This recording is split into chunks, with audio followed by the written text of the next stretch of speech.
Olá, amigos do canal da Aprovação PGE. No vídeo de hoje nós iremos analisar os julgados mais importantes do informativo de número 1162 do STF para concursos de procuradoria, temas que estarão na sua próxima prova. Meu nome é Gustavo Andrade, sou um dos coordenadores do Aprovação PGE e já te convido a se inscrever no nosso canal e aproveitar todo o conteúdo gratuito que a gente coloca aqui para vocês. E o primeiro julgado analisado pelo STF foi o seguinte, colocando aqui na tela. Norma da Constituição Estadual pode estabelecer a necessidade de lei complementar para a regulamentação dos casos de contratação por tempo determinado para atender necessidade temporária de excepcional interesse público? Vamos contextualizar aqui. Primeiro ponto que a gente tem que verificar aqui dessa questão, pessoal, é a diferença entre lei ordinária e lei complementar. A própria Constituição Federal, ela elenca quais são as matérias que são reservadas à lei complementar. E aquelas que não estiverem sobre essa reserva de lei complementar estarão para lei ordinária, serão veiculadas por lei ordinária. E essa questão é importante você ter noção que, ainda que determinado tema tenha sido votado dentro de uma lei complementar, esse eventual tema ele pode ser alterado por uma lei ordinária, já que aquela matéria que está sendo tratada dentro de uma lei ordinária, de uma lei complementar, perdão, indevidamente, ou seja, por acaso, não se transforma numa matéria de lei complementar. Entendeu? Esse é um primeiro ponto aqui para a gente abrir um parêntese e contextualizar a diferença de lei complementar e lei ordinária. A lei complementar, além disso, ela tem um processo legislativo mais dificultoso. Você tem ali uma exigência de quórum qualificado, não é apenas uma maioria absoluta, é uma maioria ali qualificada. Balizadas essas diferenças, essas informações, a gente prossegue no enunciado da questão. É necessário que, ou é possível que norma de Constituição Estadual estabeleça uma reserva de lei complementar para tratar da contratação temporária por excepcional interesse público. E o que é essa contratação temporária de excepcional interesse público? A gente sabe que o poder público ele pode contratar a prestação de serviços de algumas formas. Você tem o vínculo estatutário, você tem um vínculo seletista, que são os empregados públicos, e você pode ter, para aquelas situações temporárias, emergenciais, de excepcional interesse público, a contratação temporária. E o STF já definiu ali as balizas para ocorrer essa contratação temporária. Mas a questão aqui é saber se norma estadual pode estabelecer que as regras em determinado estado para contratação temporária de excepcional interesse público, definindo as regras, é matéria de lei complementar. Pode uma Constituição Estadual definir isso? O STF entendeu que não.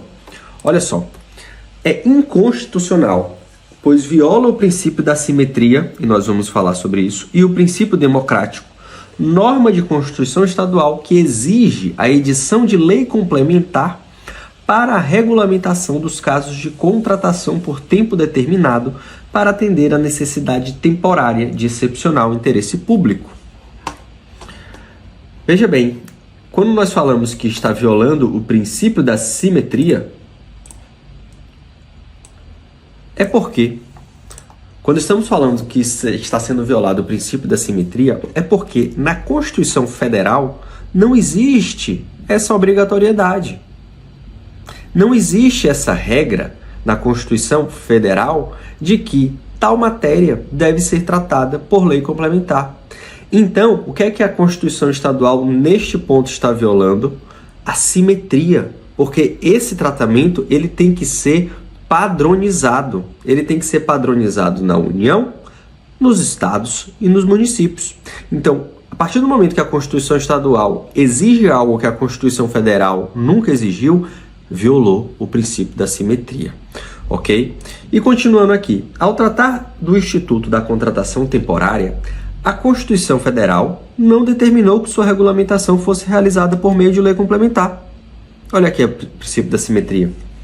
De acordo com a jurisprudência desta Corte, exigir lei complementar em situações para as quais a Constituição Federal não previu restringe o arranjo democrático representativo por ela estabelecido. E aqui a gente vê a violação ao princípio democrático. Porque na visão do STF, o que acontece?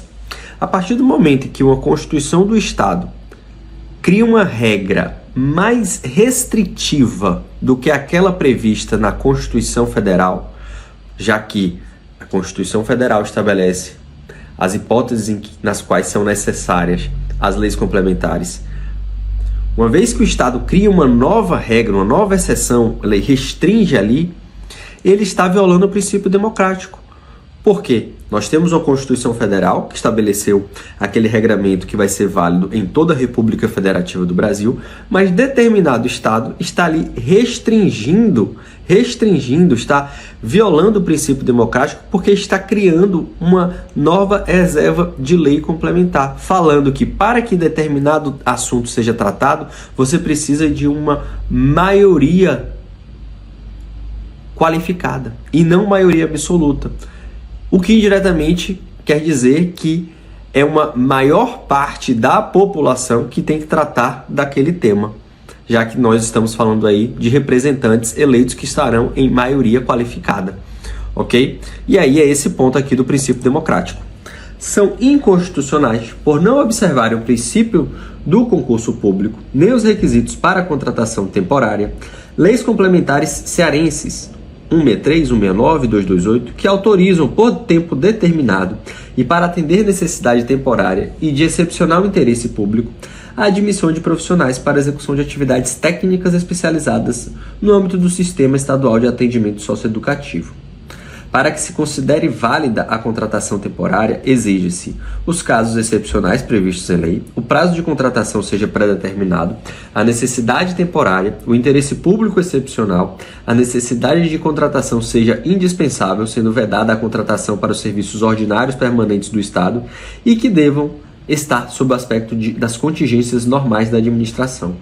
Na espécie, as leis complementares cearenses 163 e 169, embora estabeleçam prazo pré-determinado para a contratação visando a realização de um objetivo público de grande relevância, não tratam de situação excepcional, porquanto a busca pelo aprimoramento dos serviços para melhor servir a sociedade é inerente à administração pública. Ademais, os anexos dessas normas demonstram tratar de diversas funções da estrutura administrativa do Sistema Estadual de Atendimento Socioeducativo, que deveriam ter sido preenchidas por detentores de cargos públicos, tendo em vista a natureza ordinária e permanente das atividades.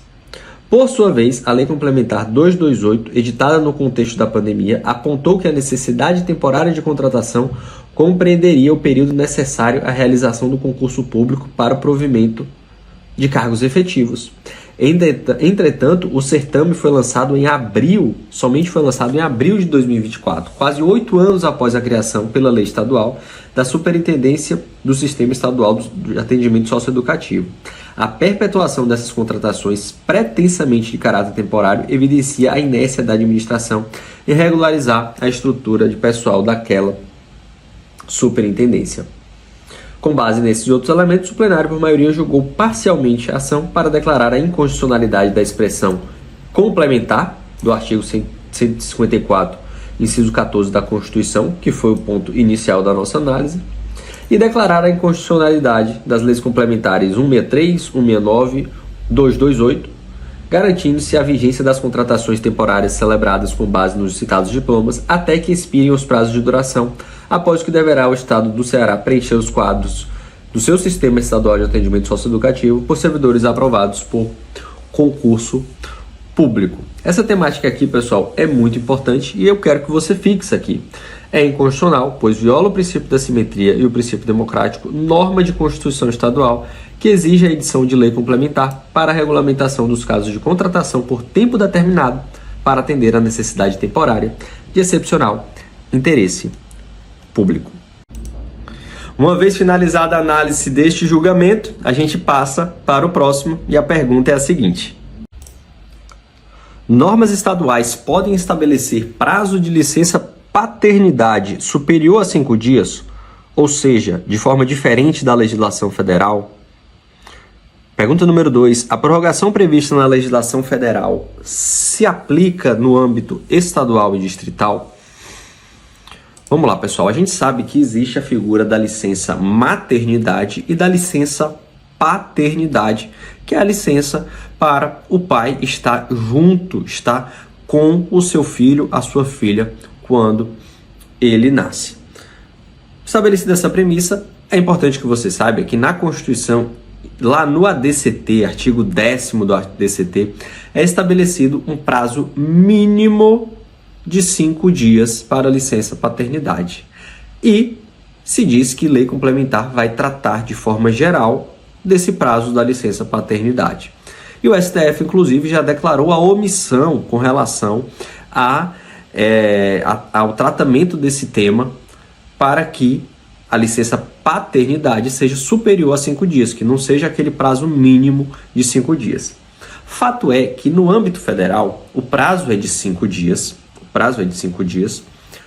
sendo que esse prazo ele pode ser prorrogado para que tenha mais dias de licença paternidade. E aí surgem duas perguntas, que são aquelas que eu coloquei na tela. A primeira delas: os estados, o Distrito Federal, os municípios, eles podem criar uma licença paternidade superior a 5 dias? Sim, até porque essa norma estará de acordo com a Constituição, já que você estará ali dando mais do que o mínimo previsto no ADCT. Mas aí vem a segunda pergunta: e se determinado estado, determinado município, Distrito Federal, tem aquela previsão dos 5 dias, porém não tem a previsão da prorrogação? Essa prorrogação que consta na União, na esfera federal, ela pode ser aplicada de forma automática aos estados e aos municípios? Vamos ver o que é que entendeu o STF aqui nesse julgado, muito importante para a sua prova. São constitucionais normas estaduais e distritais que fixam prazo superior a 5 dias para a licença paternidade de seus servidores. Constitucionais. Não sendo a eles aplicável de forma automática a prorrogação prevista na legislação federal. Então aqui você tem a resposta para as duas perguntas que foram feitas. Ela pode fixar prazo superior a 5 dias, porém, caso não preveja a prorrogação automática prevista na legislação federal, não se aplica. Olha só, a Constituição Federal não impõe um prazo mínimo para a licença paternidade, além dos 5 dias previstos na regra transitória do artigo 10º, parágrafo 1º do ADCT. Nesse contexto, esta Corte, em recente julgamento, considerou esse prazo insuficiente e constatou a omissão inconstitucional quanto à edição de lei regulamentadora da licença paternidade, essa prevista ali no artigo 7º, inciso 19 da Constituição Federal.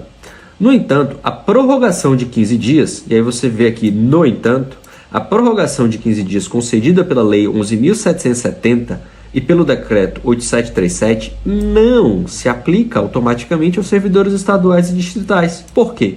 Uma vez que a Constituição Federal delega aos estados e ao Distrito Federal a competência para legislar sobre seus servidores. Lembrando que aqui nós estamos falando de servidores estatutários.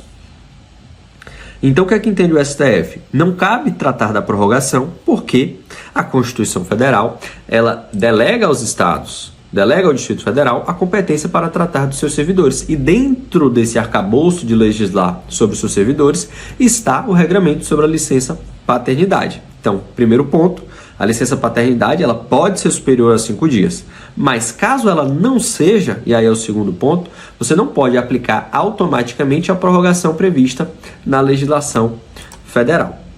Cabe a cada ente federativo definir o prazo de licença paternidade em seus regimes próprios, respeitando o prazo mínimo de 5 dias previstos no ADCT. Então, fica atento, isso aqui vai ser cobrado na sua prova. São constitucionais normas estaduais e distritais que fixam prazo superior a 5 dias para a licença paternidade dos seus servidores, não sendo a eles aplicável de forma automática a prorrogação prevista na legislação federal.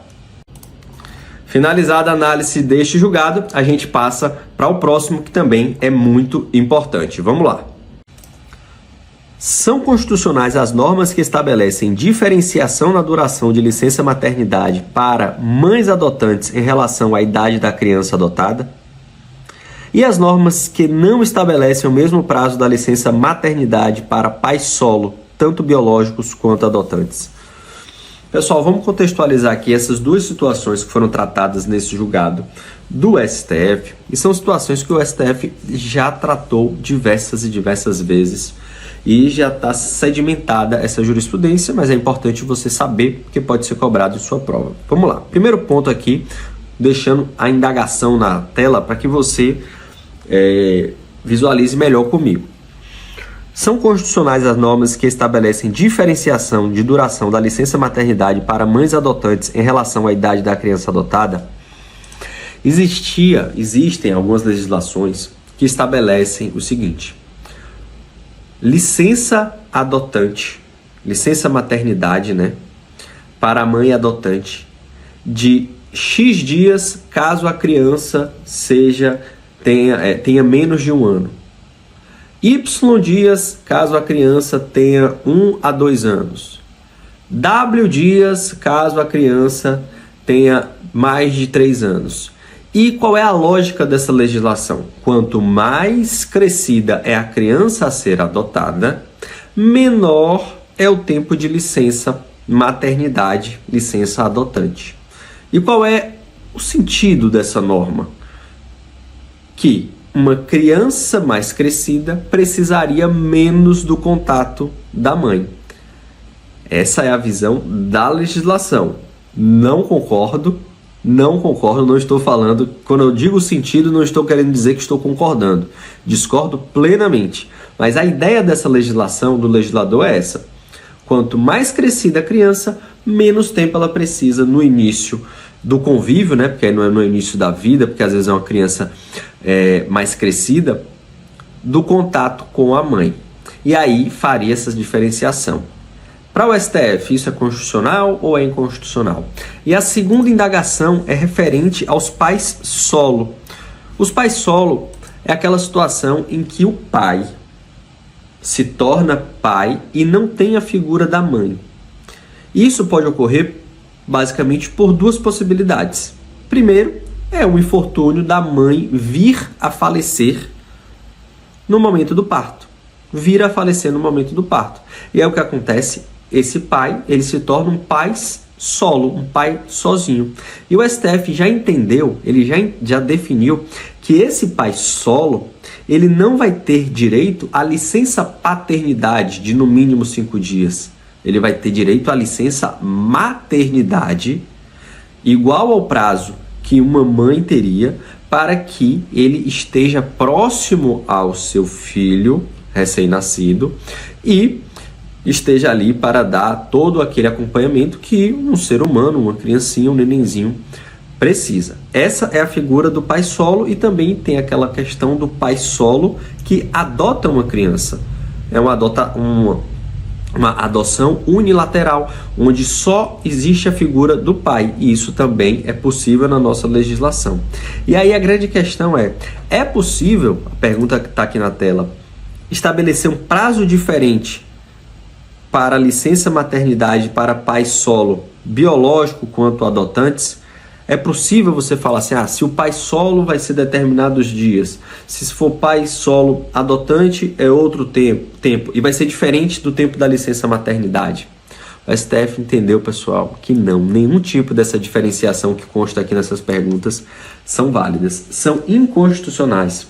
As normas que estabelecem diferenciação na duração da licença maternidade para mães adotantes em relação à idade da criança adotada, e outra cor para você visualizar, e as normas que não estabelecem o mesmo prazo da licença maternidade para os pais solo, tanto biológicos quanto adotantes. Conforme a jurisprudência dessa corte, a licença maternidade para servidora pública deve ser de 180 dias, independentemente da idade da criança adotada, e o prazo da licença maternidade deve ser estendido aos pais solo, em respeito ao disposto no artigo 226, parágrafos caput e parágrafos 5º e 7º, e no artigo 227 da Constituição Federal, que tratam ali da proteção da criança. No tocante à possibilidade de os períodos de licença parental, maternidade e paternidade serem usufruídos de forma compartilhada pelo casal, não cabe ao judiciário, em razão do princípio da separação de poderes, implementar esse compartilhamento. Com base nesses e outros entendimentos, o plenário, por unanimidade, observadas as peculiaridades de cada caso, julgou parcialmente procedentes as ações nos termos das respectivas atas de julgamento. Então você tem aqui, são inconstitucionais as normas que estabelecem a diferenciação na duração da licença maternidade para mães adotantes em relação à idade da criança adotada e as normas que não estabelecem o mesmo prazo da licença maternidade para pais solo, tanto biológicos, atenção aqui, quanto adotantes. Esses julgados, sem dúvida, estarão na sua próxima prova, então fique atento. Se você ficou com qualquer dúvida, comenta aqui, a gente tem que dialogar para que a gente aprenda junto e você acerte essas questões na sua prova. Não se esquece de se inscrever aqui no nosso canal e aproveitar tudo de gratuito que a gente coloca para cada um de vocês. Até o próximo informativo.